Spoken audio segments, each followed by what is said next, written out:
আপনি কি ভয় পেয়ে বা অভ্যাসবশত রাতে টিউবলাইট বা ডিম লাইট জ্বালিয়ে ঘুমান? সাবধান, বিজ্ঞান বলছে ঘুমের সময় সামান্য আলো আপনার ব্রেন এবং শরীরকে নীরবে ধ্বংস করে দিচ্ছে। চলুন দেখি এর পেছনের ভয়ঙ্কর বিজ্ঞান। প্রথম দিন, আমাদের ব্রেন আলো এবং অন্ধকারের ওপর ভিত্তি করে কাজ করে। লাইট জ্বালিয়ে ঘুমালে চোখের পাতা ভেদ করে সেই আলো ব্রেনে পৌঁছায়। ফলে ব্রেনের পাইনিয়াল গ্ল্যান্ড কনফিউজড হয়ে যায় এবং আপনার ঘুমের জাদুকরী হরমোন মেলাটোনিন তৈরি করা একদম বন্ধ করে দেয়। এক সপ্তাহ পর, মেলাটোনিন না থাকার কারণে আপনার ব্রেন ডিপ স্লিপ বা গভীর ঘুমে যেতে পারবে না। ঘুমন্ত অবস্থাতেও আপনার ব্রেন অ্যালার্ট মোডে থাকবে।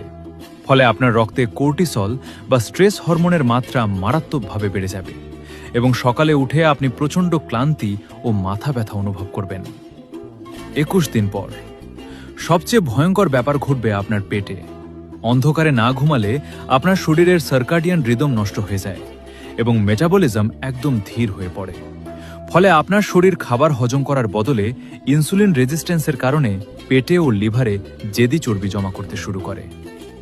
30 দিন পর, আপনার ব্রেনের সেলগুলো ড্যামেজ হতে শুরু করবে, স্মৃতিশক্তি কমে যাবে এবং আপনি মারাত্মক ডিপ্রেশনে ভুগবেন। হার্টের রোগের ঝুঁকি বহুগুণ বেড়ে যাবে। ব্রেন এবং শরীরকে বাঁচাতে আজ রাত থেকেই সমস্ত লাইট বন্ধ করে ঘুটঘুটে অন্ধকারে ঘুমানোর অভ্যাস করুন।